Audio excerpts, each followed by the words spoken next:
Screen Horror.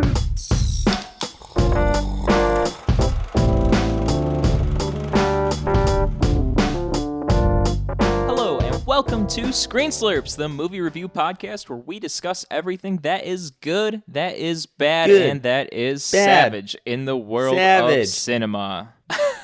I'm Adam Meisner. I'm DJ Gerhardt. Man, you know what? Screen Slurps really hope that we hope that you are doing well and hanging in there during this 2020. It's really rough out there. That's the time we're recording this. Lots of crazy stuff. We're up for your registered to vote. Truth. And we're hoping you're slurping. You're able to slurp some good stuff. Some good stuff on the tube, on maybe a video game system, maybe some books, and slurping some good Java, some Joe. Absolutely. Adam, how are you? I'm doing good. I'm doing pretty good. Staying busy. I'm actually working on a movie right now, and it's keeping me wide awake late at night, during the day too, and I definitely need some Java for that. I need lots of it. Lots of good Java. Name's now Adam Hollywood Meisner. Psh, whatever. Whatever. Adam, Turn why do me you have into Agent sunglasses on? Cooper It's from night. Twin Peaks.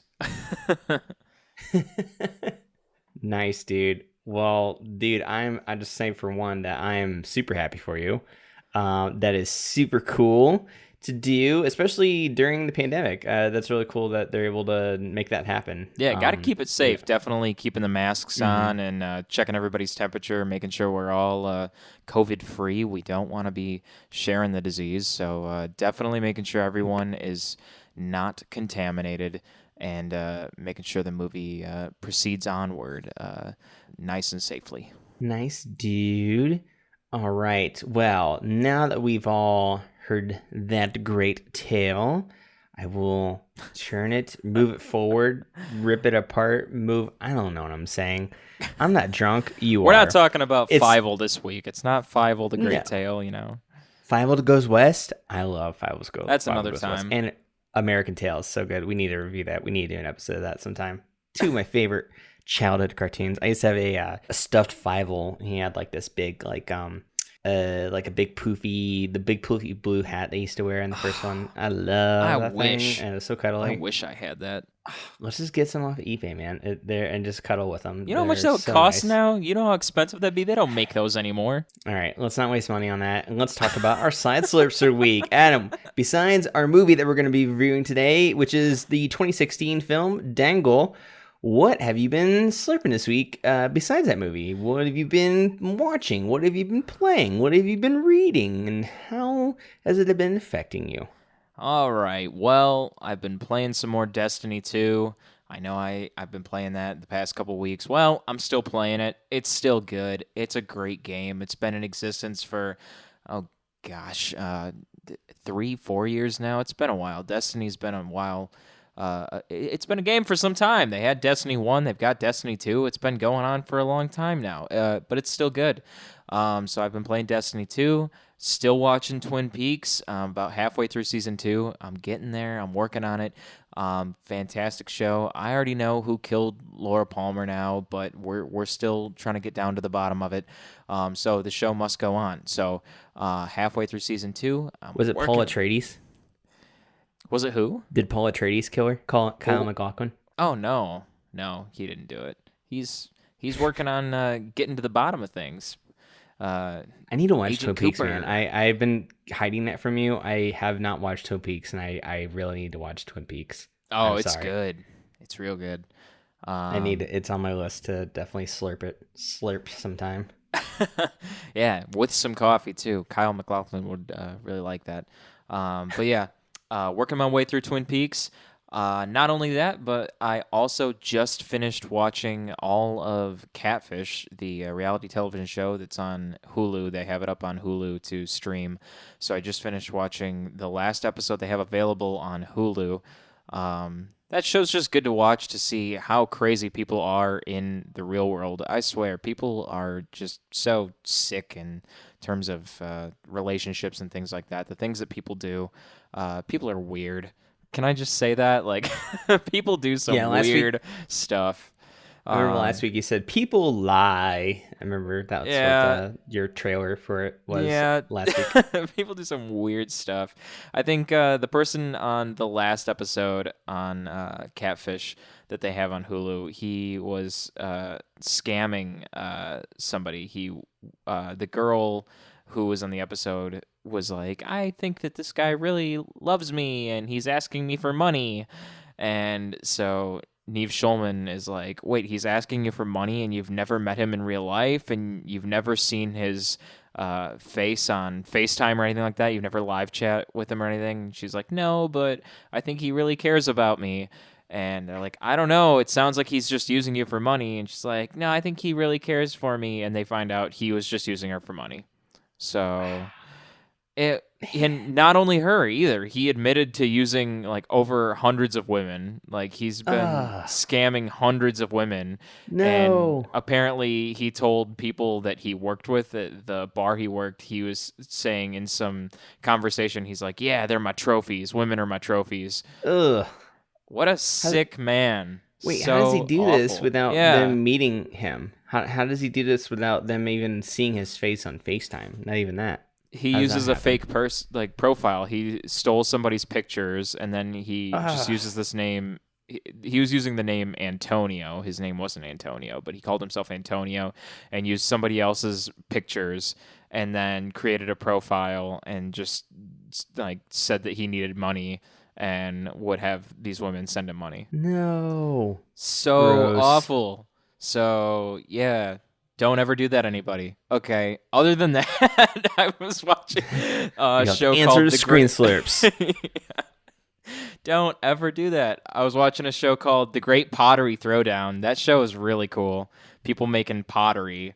It was actually very funny and very talented too. With these people making pottery, seems really simple the concept, but actually watching people make these like giant sinks and things like that, I'm thinking to myself, damn, I would never be able to make something like that. They're like spinning these bowls and things like that. Crazy. Is the Righteous Brothers playing in the background Yeah. with Patrick Swayze hugging Exactly. you around your arms, Exactly. helping you make pots? Apparently, it's the same people that produce the Great British Bake Off. So it's the Great Pottery Throwdown. That makes sense. Exactly. So I was watching the first season of that, and it was pretty good. And I watched a couple episodes of the classic like seasons of Match Game. So not the new Alec Baldwin Match Game, but the classic Match Game episode I watched had Betty White on it. So very classic. Nice. So yeah, that's what I got. What about you, DJ? Wow, so glad you asked, Adam. What I've been slurping this week, besides the 2016 film Dangle, is a handful of stuff. We're just gonna mention a little bit. How was it for you doing improv in the park with me? It was good for me. Was it good for you? I thought it was fantastic. I had a lot of fun with that, and it's been quite some time since you and I did improv together. Especially two-man improv. I'm not sure if you and I have ever done two-man improv before. We've done it with other people in groups and stuff, but that was the first time in especially during the pandemic. It's been like at least a year. Ladies and gentlemen, we did improv at a park, masked improv for a masked audience in the park, and we were invited to do that by our recent guest on the Bill and Ted episode. Keenan Camp was gracious and had us a part of the show that he organized, and it was a lot of fun. It was good to get our feet wet again and be in front of people and be around other people and see other people do sets. That was a lot of fun. So yeah, it was a good experience. Glad it was good for you too, Adam. Anyway, not to make it weird. I also been playing Chrono Trigger on my Nintendo 2DS XL. I'm currently, let's see, where am I at?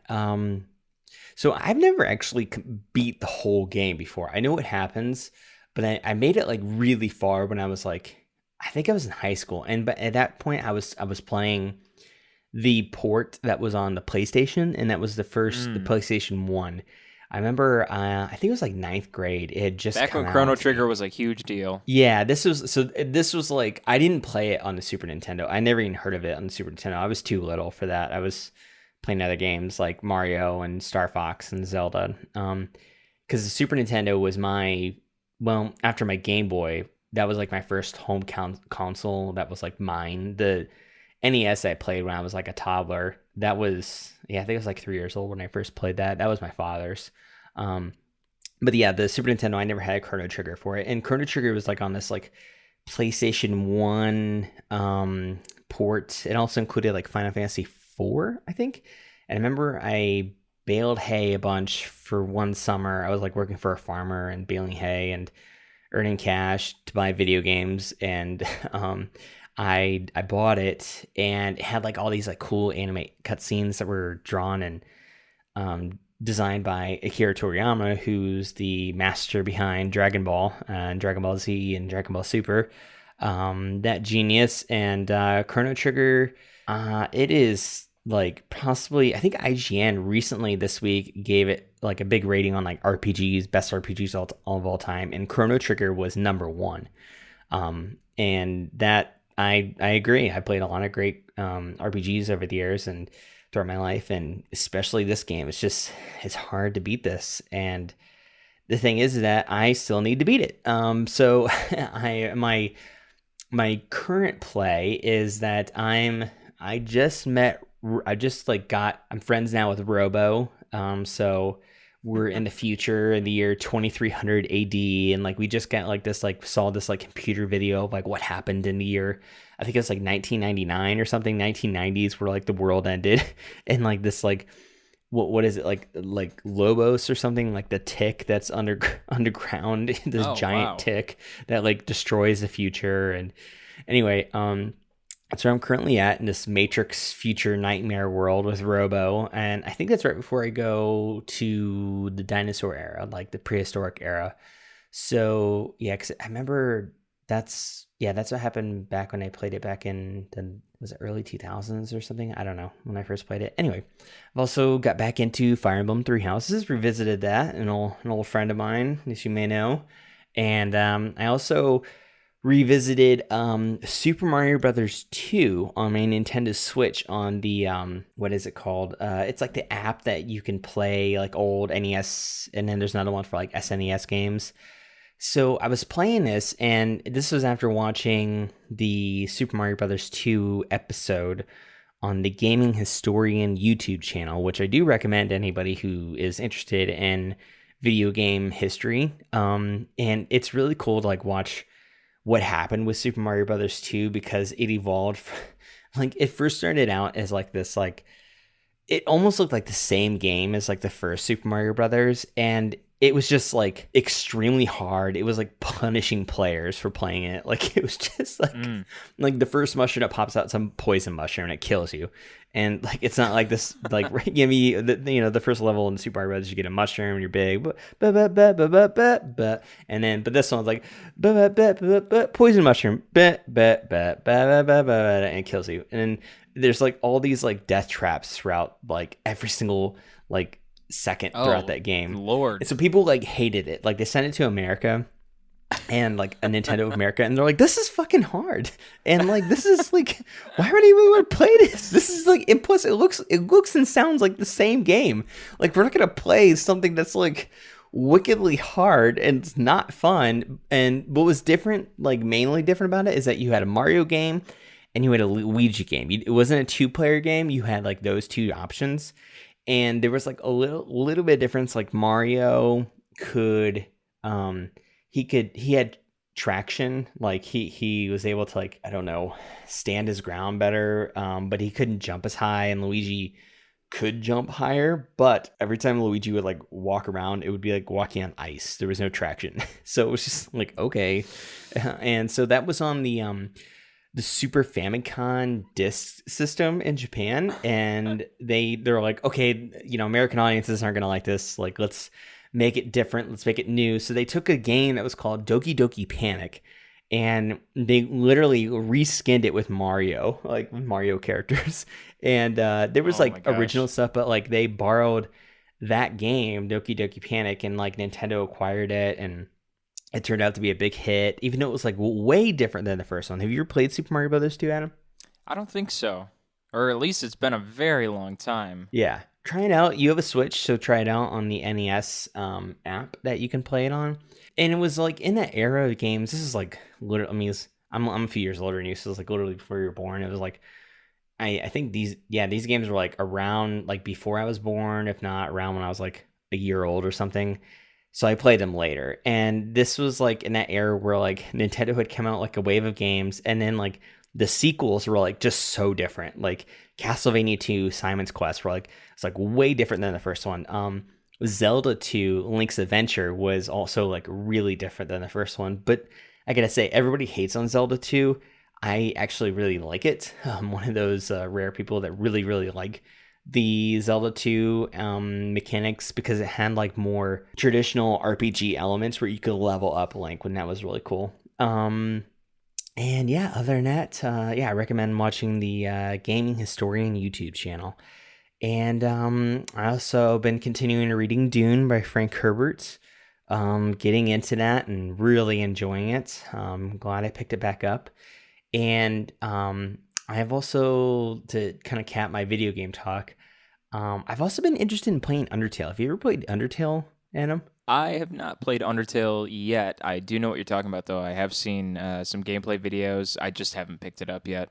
It seems cool when everybody praises it. And the thing is that, like, I don't know, I guess I shouldn't judge a book by its cover, but like I'm like all into like 8-bit and 16-bit stuff and 80s references and all that, but like there's something about it. I'm like, I don't know if I'd like this.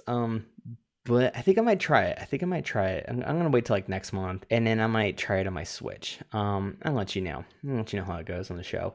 But anyway, now I'm done with talking about video games. I've also been continuing, of course, Dragon Ball Super, and of course reading the manga as well. And currently in the anime. By the way, spoiler alert: we do spoil everything, not out of spite or trying to ruin your life. It's just because we like talking about stuff, and it's hard to talk about stuff without spoiling it. So So if you Dragon like Ball things Super. spoiled, it's gonna be spoiled. It's gonna be spoiled. Screen spoilers. Anyway, Dragon Ball Super. Currently Gohan. It's like they're bringing back Gohan, which is great because they like kind of like shoved Gohan over the side. He was almost kind of like built up to being like the main character, almost like beyond Goku in Dragon Ball Z. And Gohan's like one of my favorite characters. But then like beginning of Super, he like has a kid, and they're like, oh, whatever. He's a nerd now. He doesn't fight. He has Yeah, a who wants a kid. And it's like Gohan? Goku. But like I do, I love Gohan, and like if they're bringing him back with the Great Saiyaman, his like goofy superhero persona, which is so funny and fun, and so it's like bringing back him in the foray, and they had like him spar with Goku, which is cool, and yeah, I've been really enjoying that show and the manga. And let's see here. Last couple things. I've been getting ready. Oh, by the way, listeners, starting in October, we're gonna have a spooky month of slurping spooky movies. That's right. And I've been kind of getting in the mood, like the fall is now here, and like I noticed like the leaves are starting to change just a little bit.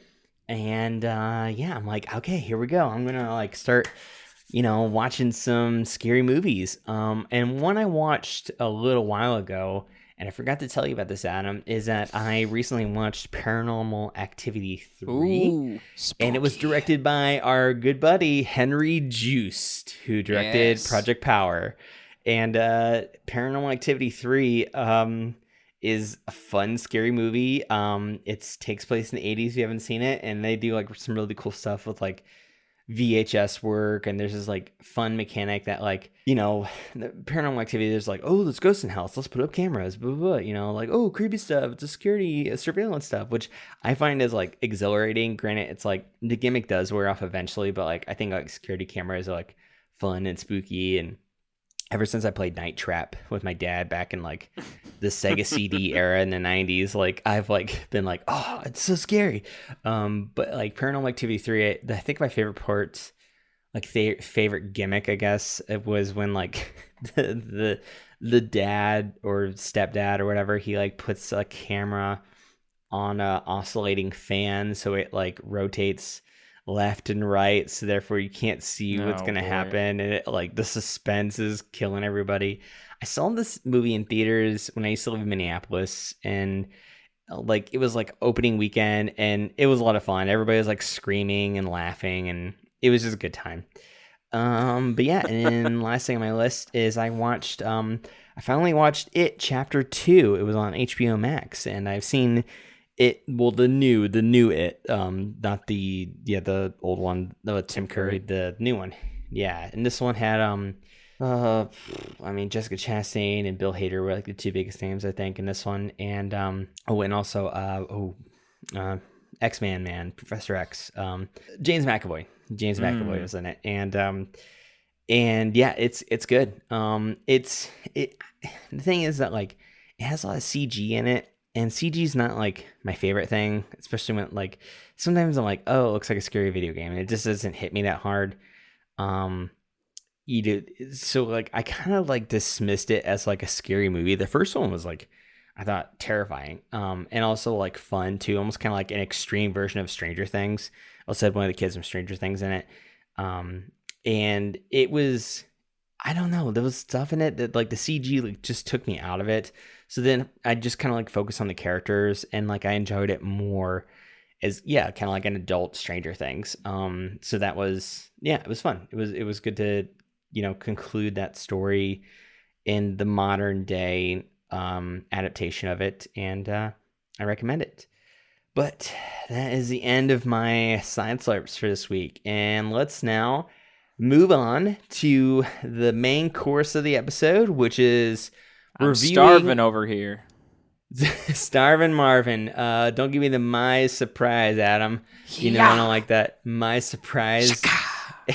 And let's start talking about Dangal, which is a 2016 film. It's a 2016 Indian Hindi language biographical sports drama film directed by Nitesh Tiwari. And by the way, audiences, and we do know that we have some listeners that are in India. I'm just going to apologize for both of us, especially for me, since I'm more set than Adam. If we pronounce any of these names incorrectly, we sincerely apologize. Like, yes. We don't mean to make fun of these names, or like, it's just, it's a different language, different names, and we're not used to it. So we're trying our best. So please forgive us if we, butcher these names. And our apologies right now, and we will invest in a speak and spell afterwards. Yeah, yes, we will. You're getting me that for Christmas, right? I think so. Anyway, you gave me a good birthday kiss. Yeah, birthday. You didn't give me a birthday kiss. A birthday gift. Jesus, need that speak and spell, Adam. Please, need it.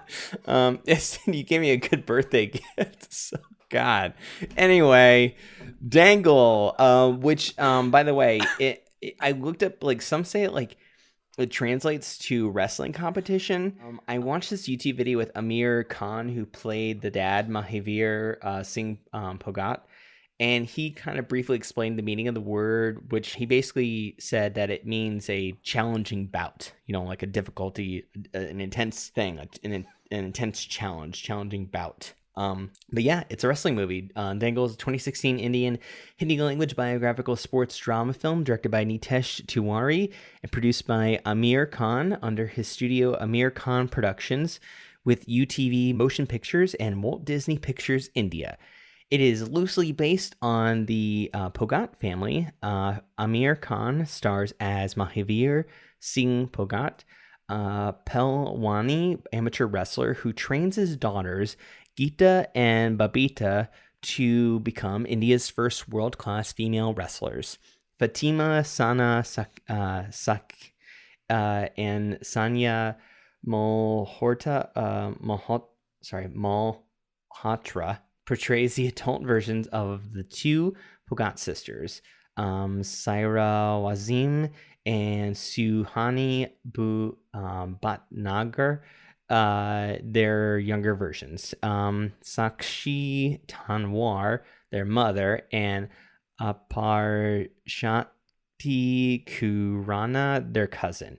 But yeah, and it came out in 2016 after a North American premiere on December 21st, 2016. Dangal was released worldwide on December 23rd and received positive reviews from critics. Praise centered on the film's honest depiction of a real-life story and Khan's performance.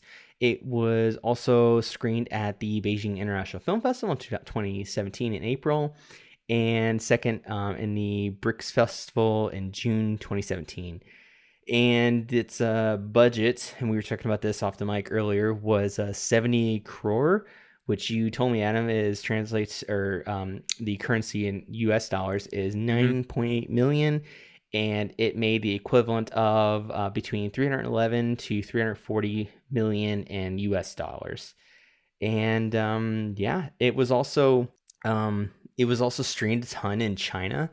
It was the let's see here, it was becoming one of the country's 20 highest grossing films in China, and the highest grossing non-English foreign film in China. The film has also been watched more than 400 million times on Chinese streaming platforms. So it tore it up. That it People did. love this movie. Yes, it did. Adam, what did you think? How was your experience? Did you cry at the end? Tell me about your feelings on Dangal. Well, you were saying the title of this film, um, uh, Dangle. This translates to some sort of wrestling match, wrestling bout.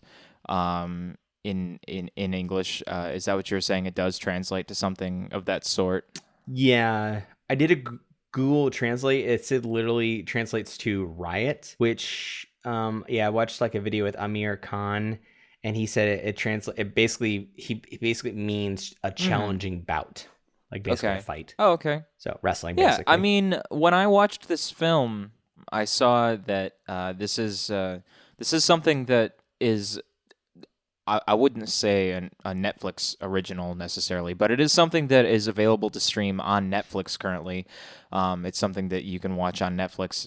I don't think it's available to stream anywhere else. It is something that is only streamable on Netflix. That being said, through my research, I did see that this is produced by Amir Khan's own production company and also Walt Disney Pictures of India. Hmm. Um, and I thought to myself after watching the entire film, I'm thinking, put my thinking hat on. I'm thinking, although this is something that is streamable right now on Netflix, it's only streamable on Netflix. I could also see this as like a Walt Disney original film. And I say that because watching this film front to back, it's kind of got that Disney vibe to it. And I say that where it's got that feeling when you watch this movie from start to finish.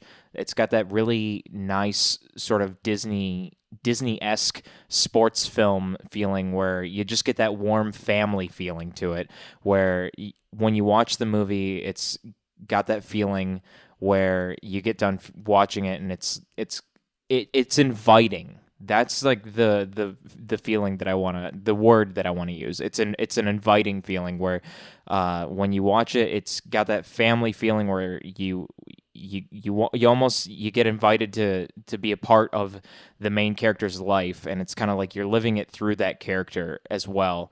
You're a part of basically Amir Khan's family in this.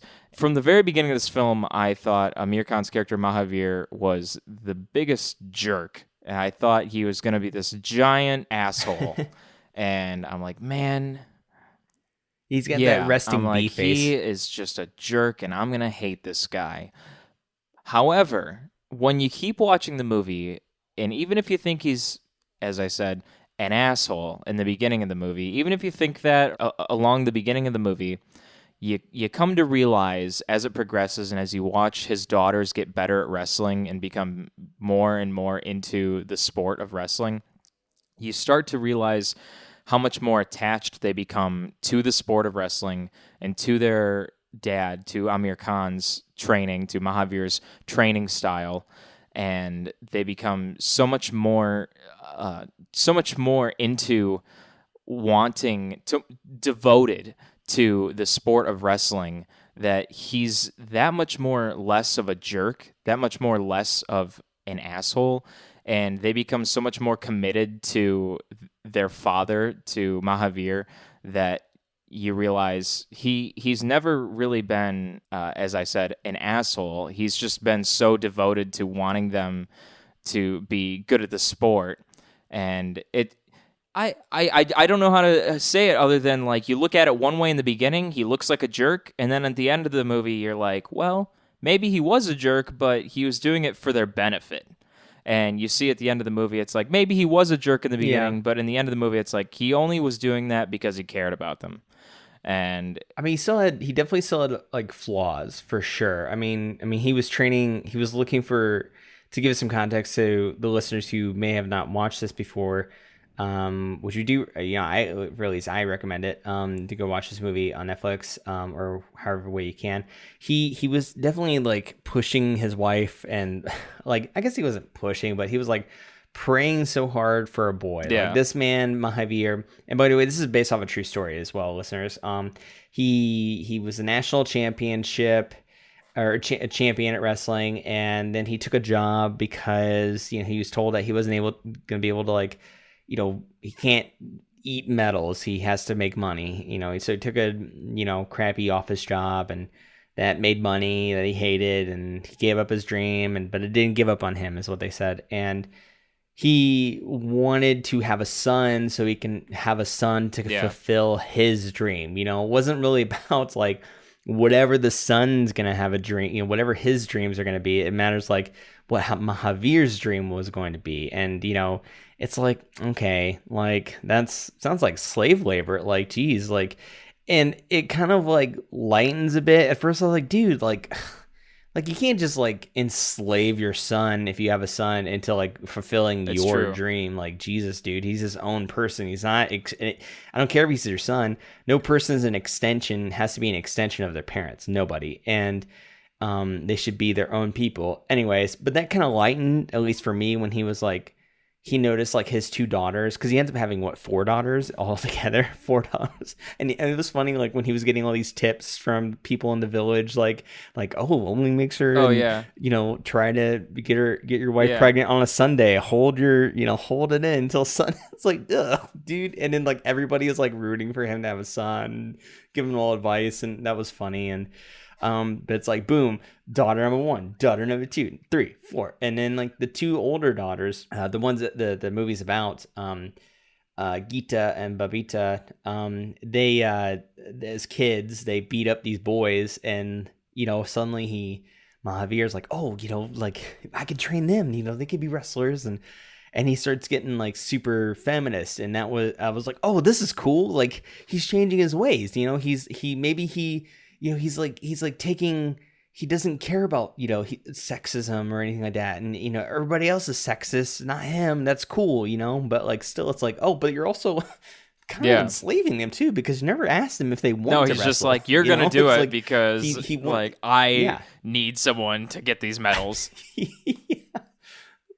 It's like they're tough, but did you ask them if they want to wrestle? Like they didn't even show the slightest interest, like at all. And that was, I was like, okay, I'm starting to like this guy because he's like all feminist now, but it's also like, I don't know, man. It was hard. He was a very complex character. He was, yeah, it seemed like he was an asshole. And when I say he has resting B face, his eyebrows are just like in a perplexed V. He reminded me of like Vegeta in Dragon Ball Z. Like just like Kakarot. Like he's just like he just looked pissed the whole time. But I mean, like Well, I resting think B it's also face. a great sign of his acting But too, anyway, that he resting B was like, face, because like oh he yeah, would not let any of their so excuses such a good like performance. slide at all. That was one of my favorite parts too, is when both of them were Yeah, trying to think of an excuse, and it's like, oh, okay, well, let's just tell him that this isn't going to work, and they list off all of these excuses.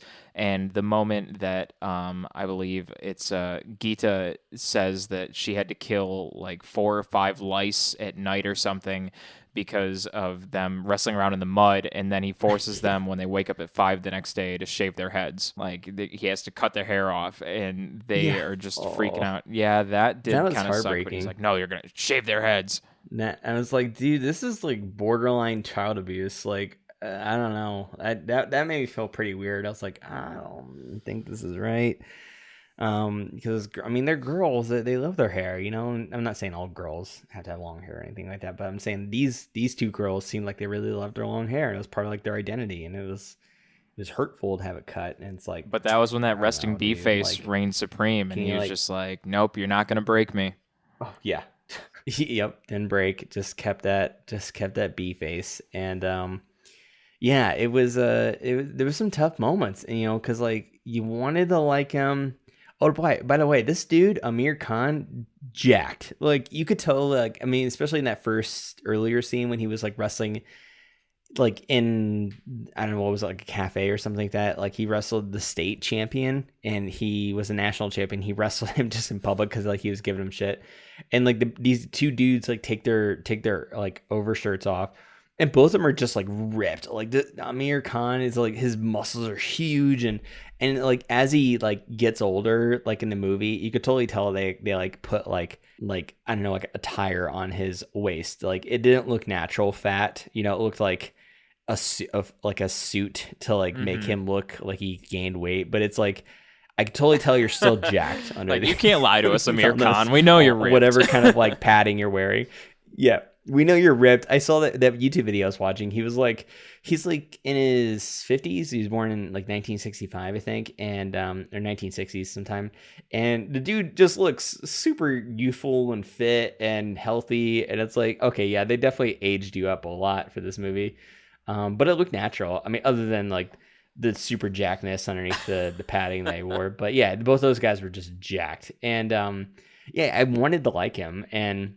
But there was moments I was like, this is very, but you know what? That's real life. Like sometimes people aren't just perfect. There's not always just like this perfect, like, oh, they could do no wrong, or, oh, they're just an asshole. Some people are just have moments of being great and have moments of being bad, like it there's shades of gray. There's shades of gray in life, and that's what Amir Khan was. And there's this I read from the site playo.co that the father Mahavir, the real Mahavir in real life, that he was actually much stricter in real Oh, life really? than was shown in the movie.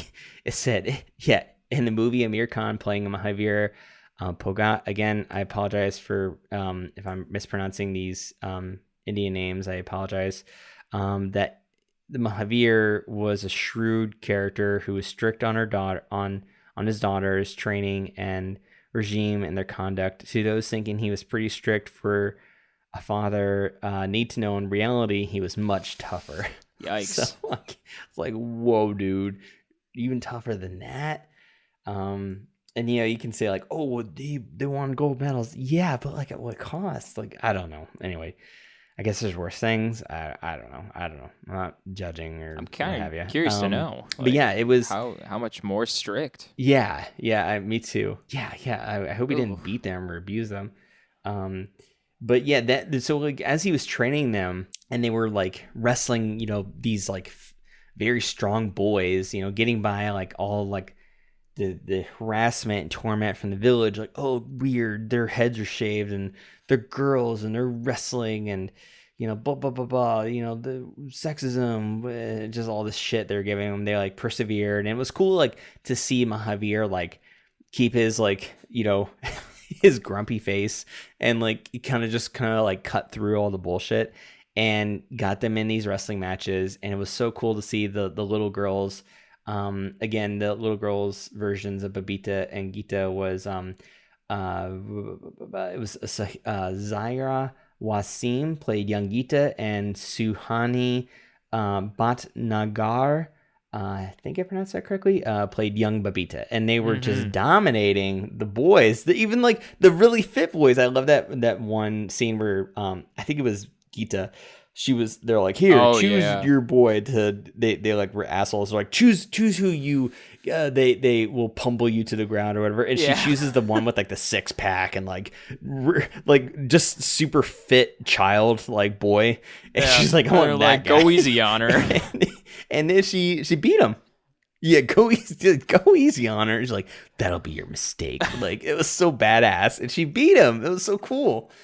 I was surprised that like later on in the movie that they weren't wrestling more boys, like, I mean, cause like wrestling, I don't know if you knew this, Adam, but I wrestled a couple years in high school. And when we wrestled, we always had to make weight. Now they didn't bring that up till way later when she was like wrestling professionally, like in like the big competitions and the tournaments. But we always had to make our weight class, and a lot of times our coaches encouraged us to drop weight, to go down a weight class, to then wrestle someone who wasn't as like muscular as us. And like I remember going to tournaments and our coaches would give us like we'd be on the bus and we'd have to go to cross state to a tournament to another school, and we would get these cups and our coach would be like, here's a cup, and they would say fill that up with spit by the time we get to the tournament. Like we had to spit in a cup to make sure we got rid of any excess weight. Like me and my friends on my wrestling team, we would like starve ourselves like all week, like eat God. very little. I guess not starve ourselves, but it's so little. And then when we get in the weigh-ins, we'd make weight, but we'd have a backpack full of like Reese's Fast Breaks and Snickers and just all this junk food that we've been craving throughout the week because we're so hungry. And then we like just like, as they said in this movie, here's where you hog. And we just hog it. We just like ate all this candy and just garbage. And then like our bellies be so full. And then it'd be time to wrestle. Like, I'm going to puke on whoever I wrestle first. Like it was just insane. So when they were like going into these bigger competitions, I was surprised. I was like, why couldn't they just wrestle? Because like when we were in high school, there was girls that were wrestlers too, very few, but there were still girls. And I remember this is one kid, and I'm not gonna use his real name, but he was just he was really tiny. He wrestled like I think like 110 or whatever, 103 or whatever, real tiny. But he was just like a super big jerk, super cocky, super just rude to everybody. Like I did not like him, and I still don't like him to this day. Well, he wrestled a girl, and she beat him, and he came off the mat crying, and then like all of us were laughing at him. We're like, this fucking bullshit, and we're like, whatever, dude. Like she beat you fair and square. We're all like laughing at him, and like, but the thing is like he was crying because his fucking toxic masculinity ego is hurt. It's like, oh, you should give her respect because she beat your ass fair and square. And he comes up crying, and we're like, we're like, I remember like throwing popcorn at him. Like it's one of the only times I like deliberately like, I don't know, tease somebody because like this, I was like, he deserves this. One, he's an asshole to everybody, and two, he's being a sore loser just because this person's a girl and she beat him. And we were just, I don't know, but we kind of felt justified in it. Maybe we weren't. Well, I don't know. yeah. It was high school, whatever. But she was good. She was a really good wrestler. Let me just say that was awesome. one thing that made me happy about this film. But anyway, was what I'm trying to say is women actually wrestling, and I was glad that this is a sign that they were pursuing that in India. And I mean, to see a movie that was showing that. There was a scene in this movie that really just opened my eyes, and that was the scene where the sisters were at the wedding of their friend, and they were talking about how brutal Aamir Khan's character was, their father, how brutal it was that they had to go through all this training, all this wrestling, and how cruel he was for having to do all of that. And the woman who was being married was essentially telling them that they should be thankful that their dad cares so much about them, because if they had the life of any other woman, all they would be doing is house chores and being married off to some random guy that they don't even know. It's like, wow. Yeah. I mean, that was like, that is cool that like he's giving them like a new life. But the thing is that like it's still. Like, okay, friends, like it's still directed by him. Yeah, I mean, it's still like it's an interesting perspective, though. It's an interesting sort of perspective. It's like it's an interesting perspective. It's an interesting perspective. It's not like, and I can't relate to that. You and me, we're not women. Like we don't live in India. We have no idea what that's like. So, right. I can't speak for that. But the thing is that like, okay, for instance, that scene where Geeta comes back and she's been she's already won the nationals, and she's training to wrestle in international tournaments. And she's been training with that new coach who ends up being like Right. basically a villain. Right. What happened at the end?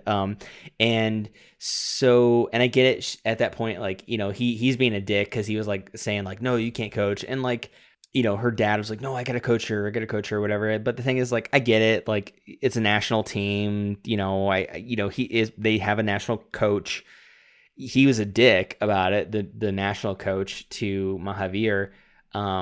But when she, after a while, when she trains, she starts coming in her own. She like grows her hair out. She starts like making friends and really enjoying herself. And that was nice to see her just like being a person and really just like enjoying and loving life. And while she's But training see, with this national also team and then making when friends, Babita shows up, and then Babita's reaction to that is kind of like, "You've changed." Like, it's a bad reaction. It's like you've changed, and it's like you don't give a shit yeah. anymore. But did did daddy, like, did Papa like make you memorize that to say, you know, like, I'm sorry, I was on Gita's side. When she was wrestling, when she was wrestling her dad, and she came back home and she was wrestling her dad, and her dad started it. Sorry, she was showing her sister like how to do a move, and it was different than the technique that like Mahavir showed her. She's like, you know, whatever, what's wrong with my technique? He was getting all pissy. He's getting all like, what are you getting all like fussy about, dude? Like, she's learning new techniques. She's won national. You've made her great. Let her surpass you now. Like, yes, you still have some insight, but she has some insight too. She's not just this like little puppy that you train as a slave. Like, she has insight too. She's an adult now too. She's won nationals. Yes, she's gonna learn other moves now, dude. Like, get over yourself. Get over your ego. And then he like goes to show her, and then he like throws her to the ground. And she's like, what? I wasn't ready. He's like, well, get ready. And then like they wrestle, and like, dude, that was like such an intense scene. I was like rooting for Gita to beat her dad. I was like, yes, beat him. Like, come on. And I was like literally yelling at the TV, like rooting for her. And I'm so glad. I know he got like all tired, whatever, you know, like I was like, beat him, but I hope he doesn't die. I hope he doesn't die from a heart attack, because it looks like he's not doing well right now. But when she won, I was like, fuck yeah, you know, like, and it's like, dude, like, you should be proud that your daughter that you trained since she was a little girl now can beat you. Like, if you, this should never be about him. Like, you know, you fulfill my dream. No, it should. That's shitty. That's so shitty. She's not a slave. She is awesome now because of you, and like, you can hold that in. It's like, I helped her get to this point. Now it's up to her, which it did lead that into the end, which is great. But the thing is that like she beats him, and it was such a badass moment. And like, oh, whatever, his ego got hurt. Whatever, dude. Like, just dust yourself off. Know that you've raised a badass, and let her be her own person, and get over your ego, get over your toxic masculinity, get over your boomer shit. Everyone like, in their just let ego her be problems, you know, awesome Mahavir now. thinking it's all about him. Ugh. And then Gita being like, well, I have Yep. to thank only my dad. And then the Nationals coach being like, it's all me. Yeah, and then she apologized to him. She apologized to him, which is like, you don't have anything to apologize for, Gita. He should apologize to you. She calls him on the phone later. Remember when she's crying, and he like, when he first answers the phone, he's like, like, you know, his wife's like, oh, it's Gita, and he gets on the phone like, just kind of grumbles, and she's crying and like, oh, I'm sorry, Papa, and it's like, no. She shouldn't have to apologize. She should apologize to her. The Nationals He coach should be apologize to her. apologizing to her, Like, being like, I'm 'cause sorry, I'm a prick. And me Yep. and your dad are both good coaches. Should be apologizing to her. And just because she grew, and when she cut her hair, dude, like, okay, if she cut her hair, cool. Like, if that's the way she just likes her hair, you know, it would have been cool, like a cooler symbolism. If she cut her hair, like, because it grew out long, if she cut her hair, like, right in the middle, it's like, cool. I have, like, some of my dad, you know, but I'm also still holding true of, like, what I like, too. You know, it just seemed like she conformed to him. And it's like, no, don't conform to your father. I don't care if he thinks he knows best or whatever. Don't, like, be yourself, you know? That's why I was like, I don't know. It's like she had to conform to get him to stop being so fussy and all just, you know, his ego is just hurt, his pride. And it's like, why don't you be an adult, Mahavir, suck it up and apologize to your daughter. Tell her you're proud of her. Don't wait till the end of the movie to tell her. Tell her now. Tell her now that you're proud of her. and tell her you love her and tell her that you're there for her and stop like, I don't know, man. I keep in mind, I love this movie. I loved it. It was so much fun and exhilarating. But and this isn't criticism on the movie. This is more of like a criticism on the person, you know? And because if he was like that, and also it sounds like from our research, like he was even more strict. It's like, Yeah, I can only imagine the dude, real like, Mahavir. show some compassion for these. Yeah, show some compassion to your fantastic daughters, fantastic strong daughters that you've raised. You know, that's what I'm like. It like frustrated me, but it's not a criticism on the movie. It's just how it affected me. You know, it's just how it affected me. This guy, which again, these people exist in real life. You know, people much worse, much more intense exist like this in real life, and that's okay to capture it on film. That's real. So I don't know. What did you feel about those like back and forths with him and Gita? I mean, that's really just to see him and both of his daughters from the very beginning, the drive to make them better wrestlers for his own gain, really. It all started just for his own gain. He wanted those medals for his own gain. It wasn't even for the daughter's own sake. They didn't care about the medals in the beginning. It was just because Mahavir wanted the medals. So Oh. it started for his own gain, and then as the daughters became better at wrestling, it seemed, Gita and Babita became better wrestlers and they started to become much more devoted to it. And once they sort of got to the national level, they seemed like they were much more passionate about it. You know, the more they got into it, they seemed to be less aggravated by the way he was training them. But it's hard to look past the way that he was training them. And when they went to the nationals, he was no longer their trainer. But in the back of my mind, I can't look past the fact that he wanted to be their trainer through all of it, and he was always their father. So no matter what, mentally, he's always their trainer. Mentally, he's always there. He always, yeah, Yeah. he's always He's there. always He's in always them. there Yeah, he's somehow. always He with them. always is their trainer. He got so mopey when like Babita won nationals. He's like, I guess I'll leave for nationals now and I'll be old again. Like, oh, boo hoo, dude. Just be happy for your daughter that Like, she won they are nationals. winning It's not about medals. you, They are Mahavir. winning. Like, yeah, dude. You got them there. Now pass them. Let them live their own lives, dude. Like, jeez. Like, she's like, what's wrong, Papa? They did not wrestle, Is this like, not good like enough? the way you Like, needed to look at me. the And he's like, credits of this film and no. the It's amount of medals that those girls yeah, the poor won. Like, girl. dude.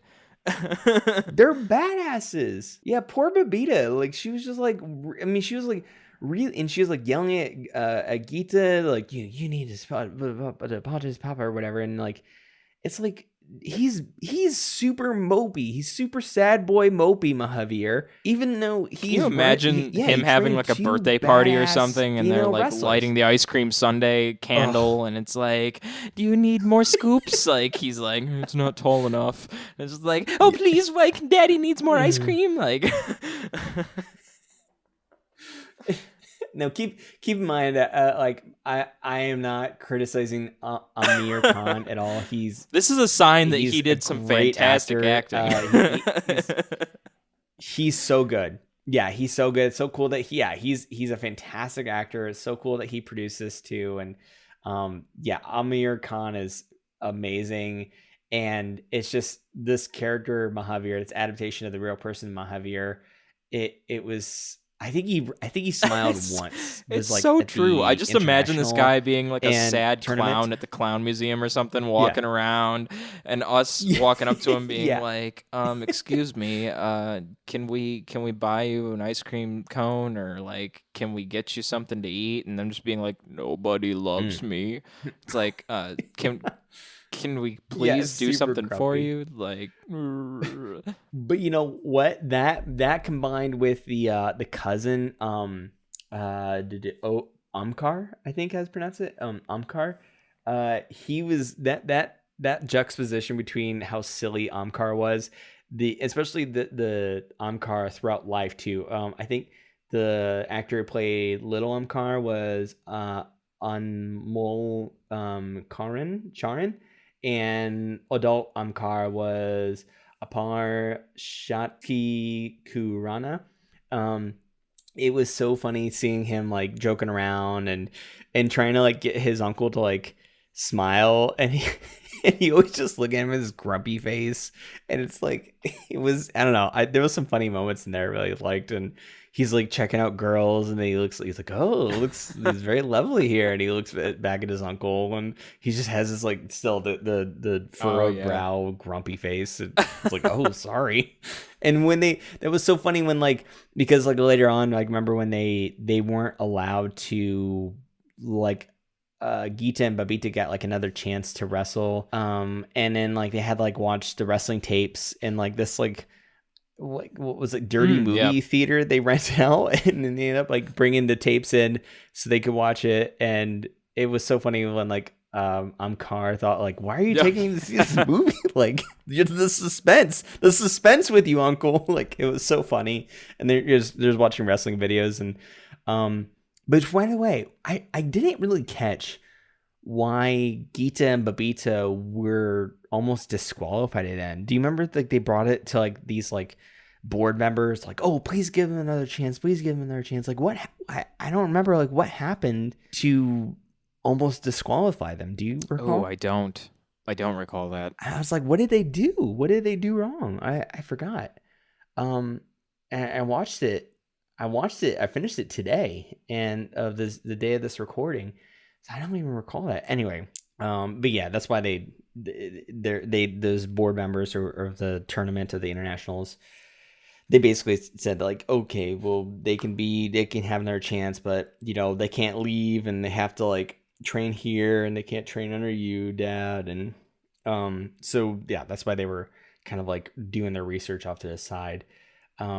But yeah, the grumpy face Mahavir with the funny nephew Umkar, which he was, yeah, I really liked him. I liked when he was like just saying these stuff like, "Oh, I've like," because he trained with him. He trained with him ever since he was a little boy.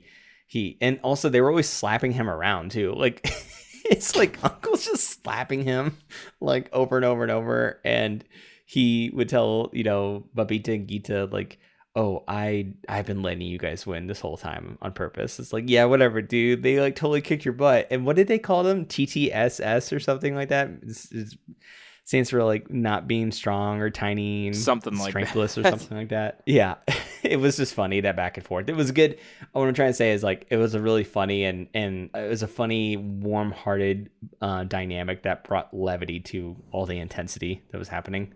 But yeah, it was it was great, man. Like it was so cool to see this ups and downs, this especially with Gita, with like how she did like go off and do her own thing, and then she came back more to Mahavir, her dad. I just wish that she kind of like had some sort of like midway point of like still enjoying life, and yeah, she could take in her father's guidance but still like being her own person, I don't know. How did you feel about that when she came like all the way back and cut all of her hair again and was doing exactly what her dad was telling her again? How did you feel about that? I was actually kind of glad to see that because with the coach she had at the Nationals, it was very clear that her trainer for the Nationals was coming forward as a very prominent sort of antagonist. Their dad, at the very beginning of the movie, sort of looks as if he's sort of this villainous character. Like he's a jerk, he's very mean, he's aggressive, he's doing a lot of this for self gain. He wants, this gold medal that he never had. And so he's using his daughters to try and get this, national medal. He wants a gold medal. And I think, I believe it's from him that you hear this sort of quote that I wrote down, or this sort of I'm sort of paraphrasing when I say this, but it's something along the lines of, if you win silver, then sooner or later you'll be forgotten, but if you win gold, you'll be remembered forever. And so he's doing his best to get the gold medal. However, with their coach that they had in nationals, he's kind of just like sort of half-assing everything, and he's fine with just getting bronze. Even he's like, bronze medal's fine, silver's fine. Yeah. He doesn't care if they get silver or bronze. Like gold is fantastic, but like he would be totally fine if Gita or Bebita got silver, bronze, anything like that. He just wants them to get a medal. But their dad is just like, they have to get gold. Like he needs them to get the gold medal. So I enjoyed seeing Mahavir's daughter, Gita, sort of turn a new leaf and turn back towards her father's ways, towards Mahavir's ways, and sort of shave her head and become much more like she was in the beginning of the film and turn a new direction. Because she was really starting to be much more less of a devoted wrestler and much more just like, watching television. They were showing just these B-roll shots of like her taking it easy. Yeah, she was losing her devotion for wrestling. She wasn't winning matches like she could have been when she was under her dad's training.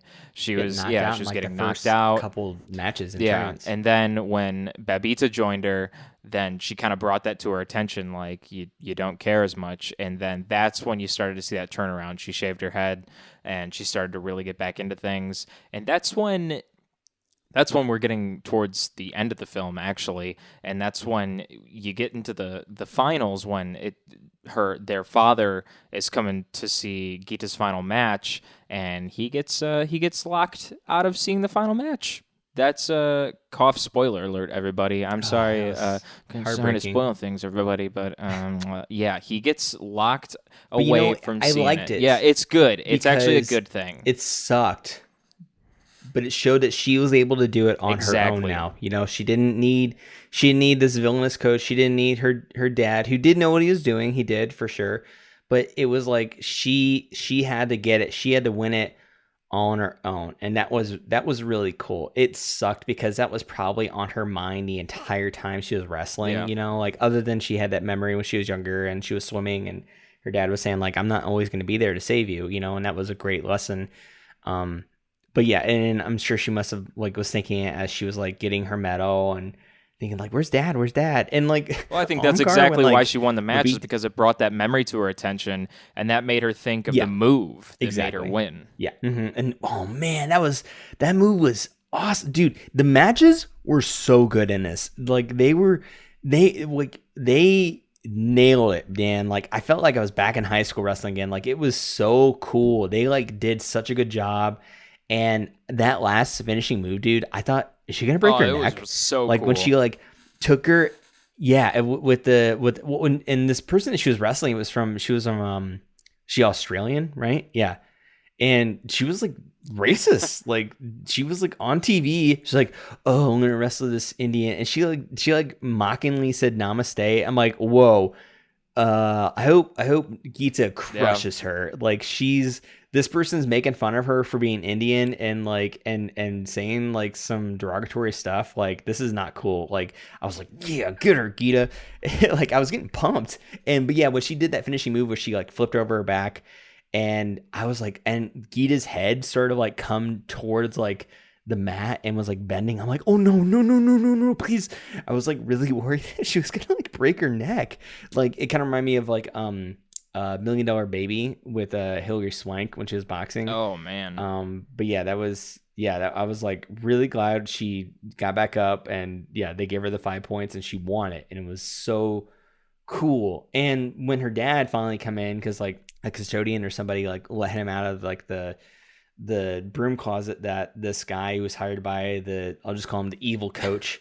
The evil coach got a guy to hey, there's a professional. He needs to talk to you. He's a very important person. And he just locks him in this closet, and then he gets out and he sees Geeta, and he hears.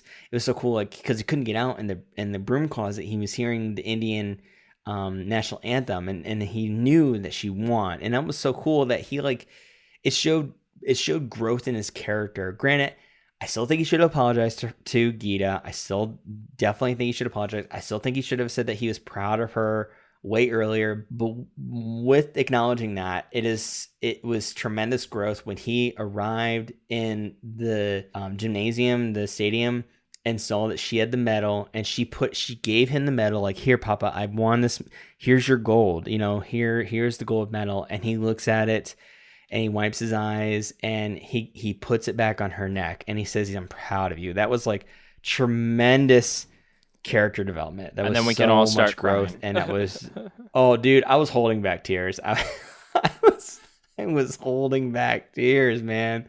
When she like won it, like I was like it was really hard. And it was, side note, it was really funny when like Mahavir was like missing, and Amkar was like, he saved a seat for Mahavir, and Babita kept looking back like, where is he? Where is he? Where is he? And Amkar's like, I don't know. It's like, aren't you worried that he may be dead or something? Like, and then like after she won and Babita goes up to him, it's like, where's Papa? And he's like, I don't know, he's somewhere or something. It's like, dude, what? He like got up so and like looks down like the hallway, and then it's just kind of like, yeah, meh, whatever. His daughter's about ready to win international gold medal for our country, and first time ever in history. And he's like the first female gold medal winner. Is like, nah, I don't know where he is. he's probably in the bathroom or something. He's taking a dump. Dude, yeah, he's got diarrhea. Whatever. He's probably watching on his phone or something. Whatever. He's live streaming it. He's live streaming it. Yeah, he's on Twitch talking about it. People. But yeah, dude, I was super holding back tears. It was a rush. And I think that my favorite match that stood out to me the most though was Geeta's match with Naomi from Nigeria. Like those two together, like that was such a clash of the Titans. Like when Naomi lifted her up and she was like almost kind of like flying through the air, like Geeta, that was so good. Like it was just like it was like Rocky versus Apollo Creed. It was just like this classic. Having the announcer was great too, because that announcer really kept me on the edge of my seat. Having the announcer announce all the different moves, like, she's trying something new here, and I'm like, wow, I am really feeling this. She's back with new enthusiasm. Oh yeah, dude, I don't really watch sports on TV. I do enjoy watching UFC and boxing every once in a while. I don't really follow sports. But dude, I don't know. I've tried, and I played sports in high school.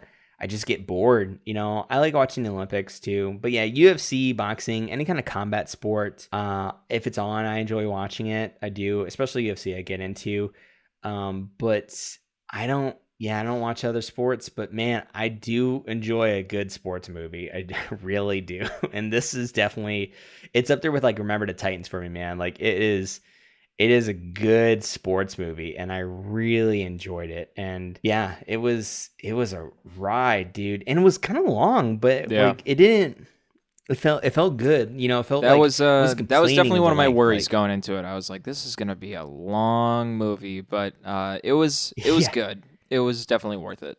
161 minutes. Yeah, 161 minutes.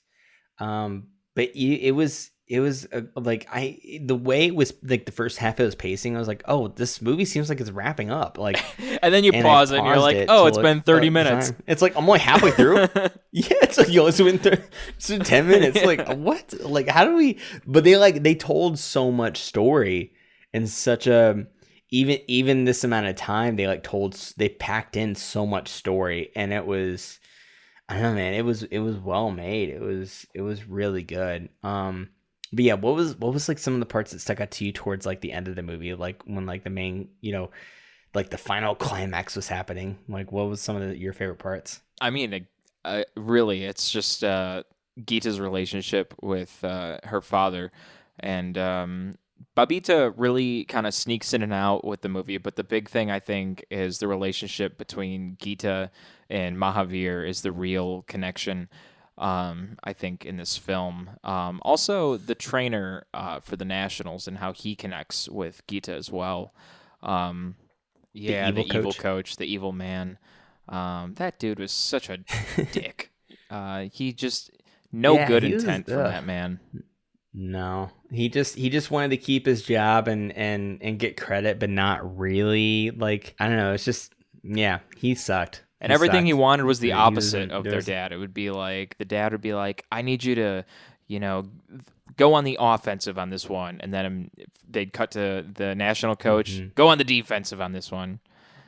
It's just God. Yeah, that's ridiculous. Yeah, I'm just curious, like, and this is like a nitpicky thing. Maybe he saved up or something like that, but like, because like the reason he gave up wrestling, at least in this adaptation of the story, it seemed like Mahavir gave up wrestling because he needed to make money. You know, he needed to have a job and provide for his family. hmm But it seemed like towards the end, it seemed like money wasn't even an object, you know, because he was able to like quit work for he trying to get his job to like let him have a leave of absence for 2 months. But then he ended up quitting and then to train his daughters. And then later when Geeta is at the national, she's training with the national team. Um, he's just able to quit his or just take off 6 months, you know, just go there and stay with her for 6 months and pay rent there and what have you. And it's like, I guess money's not an object now. I guess he saved up or something like that. But yeah, it seemed like money had a player was a player earlier when he was younger, and then later it wasn't a problem. I guess he saved. Maybe he Yeah, saved maybe he money or did. something like that.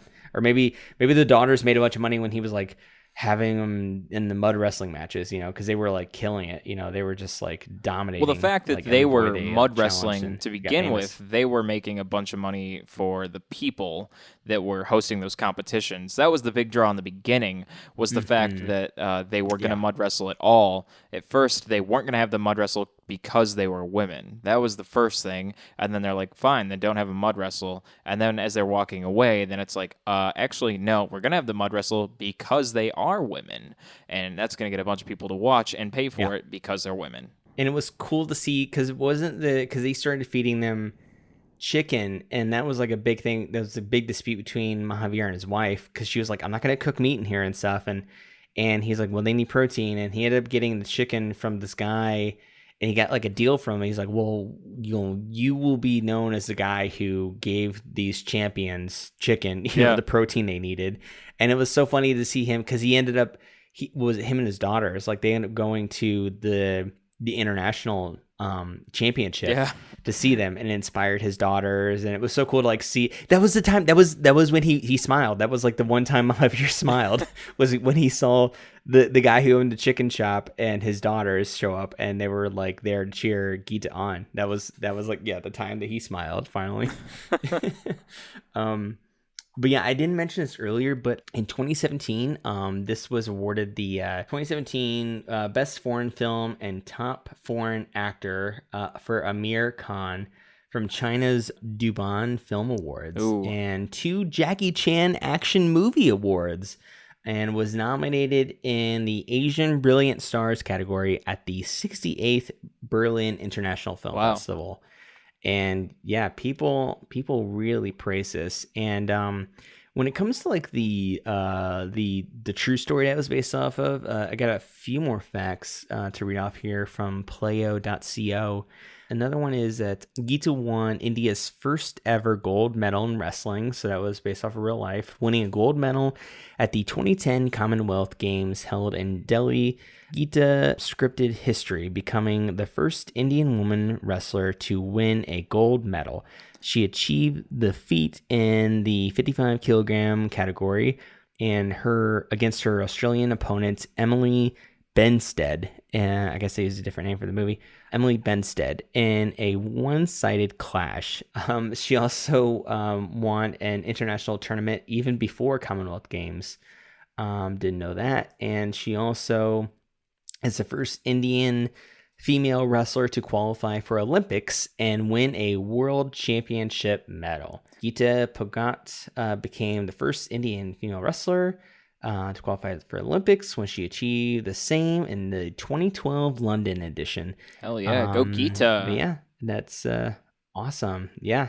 So in real life, they are badasses. They're awesome. Geeta Yeah, and Geeta and I really like Babita, saying go those you. names. Yeah, awesome names. And also shout out to Yeah. Mahavir for Well, being a let's badass I think it's dad. about that time, Adam. Yeah, It for is that being time. kind of mean, but still a good dad, Kind a of a mean jerk, dad, but you raised some great still kids. kind of a kind of a jerk dad, but he did raise some champions. Cue the So Queen just, soundtrack. I don't know, dude. Just hug your daughters a little more and tell them you love them and tell them you're proud of them a little Yeah. more and That and goes kind out of to and swallow everybody, your not pride just sometimes. Mahavir. That's literally everybody out there. Hug your daughters. It goes to me. It goes to Adam. It goes to I don't everybody. have any So, daughters at the moment, and especially but you, Mahavir. The real Mahavir, if you're listening to this, don't beat us up. You're probably tougher than yeah. both of us. You'll kick our asses. We're sorry. We just want you to hug your daughters. That's all. That's Just all give we're them a asking. hug. Don't kick our asses. Just hug your Yeah. daughters. Just hug your daughters and tell them you love them if you haven't already today. Anyway, Mahavir, you're awesome too. Yeah. You're a badass too.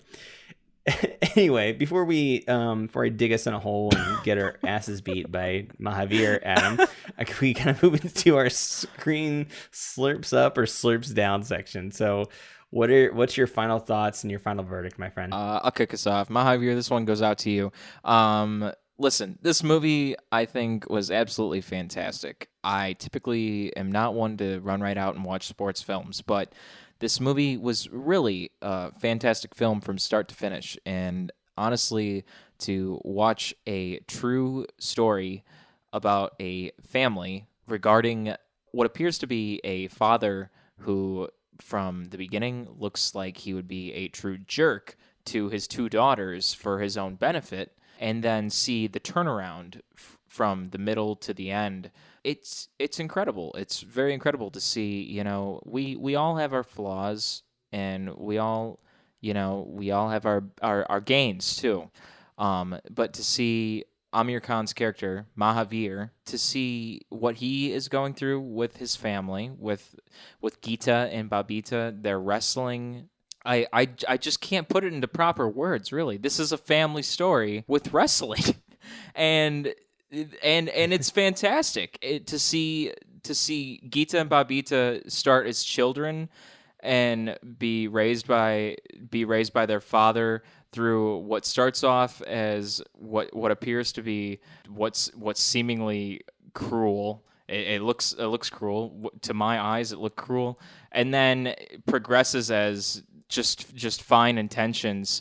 Maybe not fine, but I don't know. I don't know how to phrase this other than it just completely turns around. It's like a 360. That's my best way to phrase this. It's like a total circle. It's like a 360-degree circle. Starts off one way, comes around in a circle, and to see Geeta and Babita come around 360, to come around in this circle and have a total turnaround. I just can't say it any other way than my mind was completely blown by the end of this movie. I've got to say that you have got to check this movie out, and I give it 100% slurps up. Please check this movie out. DJ, put this into better English than I can, because my adjectives are just not working tonight. Me? I'll try my best, my friend. My descriptors are just not going, man. Earlier. My descriptors are just not going. I need better descriptive Dude, terminology here. I think you're just a loss for words. I am. I think you're just speechless because how great this film was. I think that's what's happening, and that's incredibly forgivable. So no worries, my friend. I forgot to mention earlier before I get into my final verdict. My final words for this is that I really enjoyed the montages. I love a good workout montage. Hell yeah, I love it, man. There was like a few of them in this, and it was so good, dude. Like, I love getting pumped and watching people work. We just need the song "Working for the Weekend" on top of it now. Just everybody's working for the weekend. Working for the weekend. Yeah, man, that totally makes me work out. Want to work out. I'm gonna work out after this. But yeah, dude, it was such a fun, good feeling, inspiring film. That, I mean, it kind of had to do with, like, it seemed a little bit like, because like the main antagonist, yeah, okay, like there was like that evil coach at the end, but like the main antagonist in this was really society. Society and how that's a good way to put it. They look down on women. It That's seemed a great like way to put it. this family was like middle to like lower class, like at least like no more than middle class. And it seemed like they were able to like eat and stuff like that. And they had They were able to take care of 4 daughters, but no more than middle class. They weren't rich, and it was, there was, they had the kind of like face against a little bit like racism, a little bit of discrimination once they got to the internationals, and slapped it in their face metaphorically and proved them wrong, which is awesome. And this was a struggle against a few different things, which wrapped up to being society was the antagonist, fighting through the flaws and atrocities and evil setups of the world, and how it oppresses, in this case, Indian middle class women, and how they are unfortunately forced to be married off and do household chores and just make babies. And I hope that in real life that the real Geeta and Babita live very free, full lives, and they are able to be themselves and do as they want. And not only that they're not just like baby makers or people who have to cook for men. If they have babies, I hope it's because they want to. And if they cook for a man, I hope it's because they want to, and that they're not being forced to. Yes. But I also hope that their father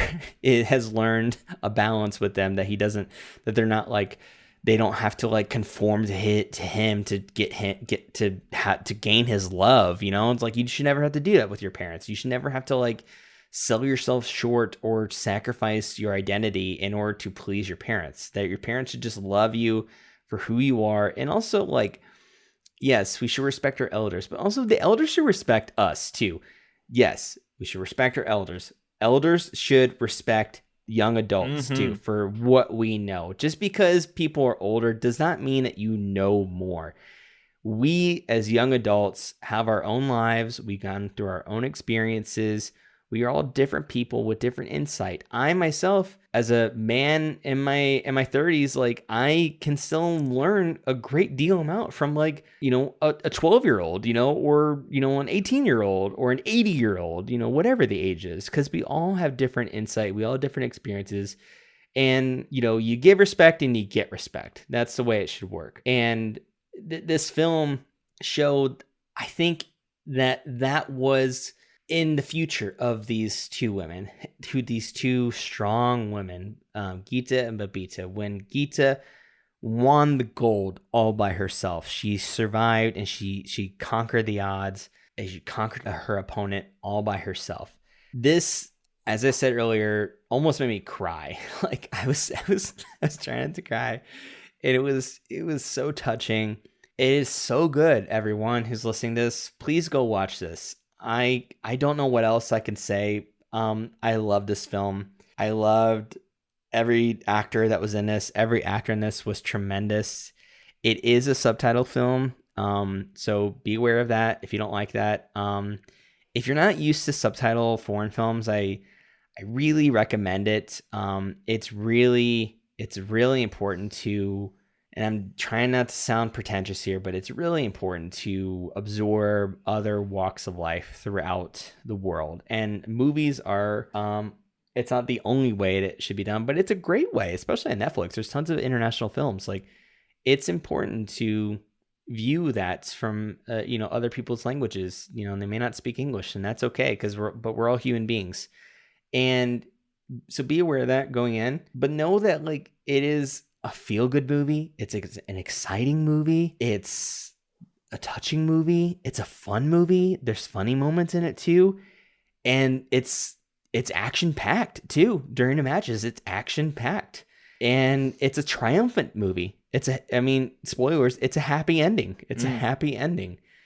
So there's no possible way I could give this a negative review. I give it a full-on slurps up to another universe, to universe 12. Like, it slurps up to the future and forever and beyond, to infinity and beyond. I could say this because this is with Disney. Well, it's not Toy Story, but close enough.